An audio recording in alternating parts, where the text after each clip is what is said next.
This is part 5 of my series on liberty, democracy, and power. We've finally reached the present phase in power's development, the age of democracy. This is the era of popular elections and popular sovereignty, where, according to the American founders, governments draw their legitimacy from the consent of the governed. So logically, that means that as far as law is concerned, leaders are ultimately only responsible to the people. This means that now power does not have to feign loyalty to the laws of God, but only has to show that he is conforming with the will of the people. The difference between the two is mostly one of stability. The laws of God are understood as eternal and unchanging, and traditional legal systems reflected this. The will of the people, on the other hand, is in constant flux, can be swayed, bribed, and manipulated, and modern legal systems reflect that. So we'll talk more about law in an upcoming section, but for now let's see how liberty has fared. First, taxation. Do we even need to go here?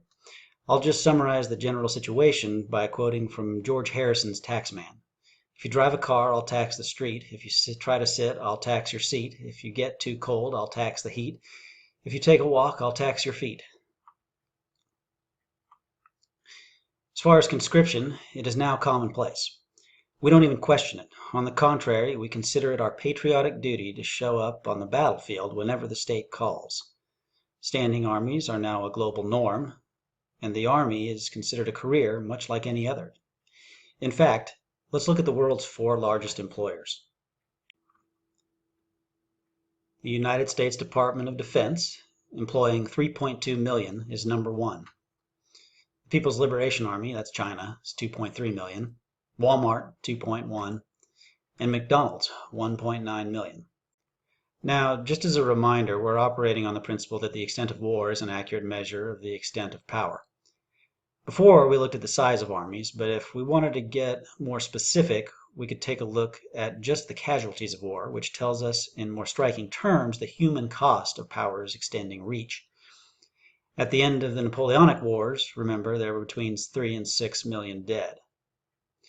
Now, in the age of democracy, we come to World War I, which left 17 million dead, 10 million soldiers, and 7 million civilians. I broke up civilian and military deaths because I wanted to emphasize another transformation that occurred during this period, particularly during World War II. When we get there, we see the unbelievable body count sitting at over 70 million. Some sources say as many as 80 million. But the transformation I wanted to highlight was this: 25 million military personnel, 48 million civilians. You see what happened? The balance shifted. More civilians died than soldiers, and it wasn't even close. It's almost twice as many. Why? Well, in part this is due to the mentality born of the French Revolution, that every man, woman, and child is obligated to participate in the war effort. The obvious conclusion for enemies of such nations is that there are no more non-combatants. The French started it, but by the principle of escalation, everyone else followed suit. So in a way, regardless of what we say in treaties and speeches, when it comes down to the wire, everything and everyone is a military target. Now, it's not just the bad guys that are targeting civilians anymore. Even the United States does it when we're cornered, and sometimes when we're not. Hiroshima is the most obvious example. It could only be classified as a military target if you're using a definition of military that is so loose that it no longer excludes anyone or anything. That attack killed some soldiers, but it killed more of everyone else. It wiped out 90% of the doctors in the city instantly and 93% of the nurses. This isn't necessarily to demonize the US, but to illustrate the consequences of the total war mindset that is now almost universal. We have now completed the historical outline of power's development.